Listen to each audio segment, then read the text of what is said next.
Una po tayo sa ating testimony.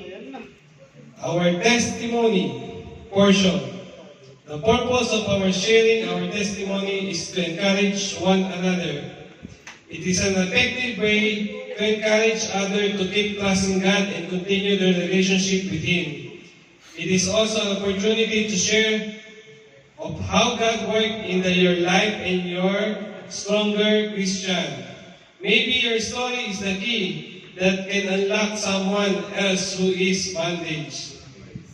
The words of God say in Psalms 22, verse 22, we praise you to all my brothers and I will stand up for the congregation testify of the wonderful things you have done. So, sino po ba sa inyo ang gusto magpa-totoo sa araw na ito or sa umaga nito? Kung So, pinupulit pinapasalamatan ko ang Panginoon sa buhay po ng bawat isa. Pero, okay, Kuya Saldi. Si Kuya Saldi kasi nagtatumbling doon sa likod. So, ayun, nagpupuri po ako sa nagpapasalamat sa Panginoon. Everyday po ng isang buong linggong ito, isang kalakasan na nagmula po sa ating Panginoon. So, may dumating pong balita sa akin. Actually, hindi po siya good news. Na yung father ko, nadapa daw kanina. Nadapa si Papa, hinahabol yung aso. Kasi yung aso daw, hinahabol yung manok. Inakagat daw sa...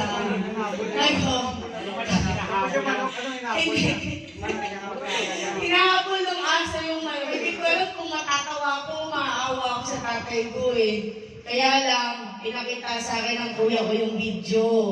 Yung hinlalaki po ng tatay ko is biyak po.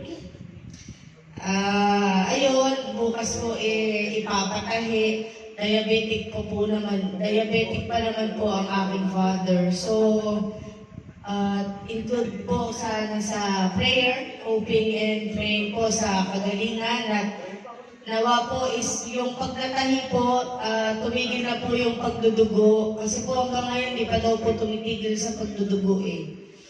So, ayun, pinagpapasalamat ko po, hindi po ulo ang nadali sa tatay ko. So, yung hinlalaki po, medyo malayo-layo pa po sa bituka yun. Nakakatawa po kasi yung kwento. Tumakbo daw po kasi yung manok. Hinabol po yung aso. Hinabol po ng aso yung manok. Yung tatay ko po, hinabol yung aso para po sana sipain. Ang ending ng pagkasipa niya, siya yung nadapa. So, ayun, sabi ko, yan, loko.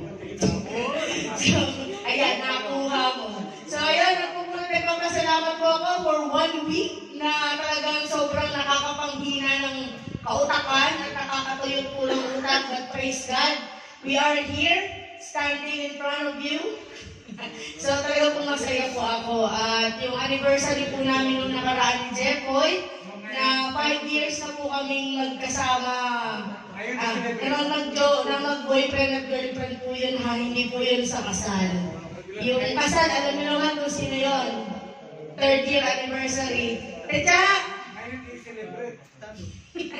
So ayun, ako na po yung magpapasalamat on behalf of Ate Cha and Brad Mark. Happy anniversary po pala sa aking mga kapatid dyan na nasa likod.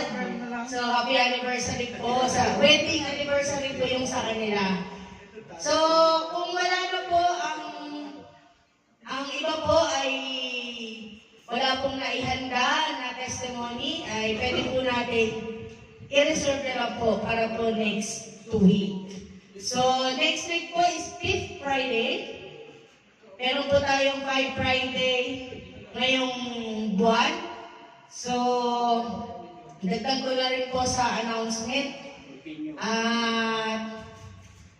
Yung dagdag ko na rin po yung announcement natin. Sa 5th Friday po is may schedule naman na po tayo. So usually po talaga ng ating ginagawa pag meron po tayong 5 Fridays, yung isa po ay working fellowship or any fellowship or outside fellowship. But we have a schedule, so maybe we will talk about it next month. So, siguro po mapag-usapan po yan with our pastors. So, Tay, may dagdag po ba tayo? Si Dansky. Happy anniversary, Dansky. Ay, Happy anniversary. Fifth Friday natin, kanina yung mga kapatid nagtatanong, Eli, ano bang gagawin natin Fifth Friday? So nag-usap kami ni Pastor Oscar, tuloy po yung gawain natin. Total malapit naman na yung hats. Doon na lang tayo magkakaroon na outing, tapos konting working friendship. Okay? So tuloy po ang ating gawain sa mga Zoom, tuloy po ang gawain natin sa Friday. Salamat po.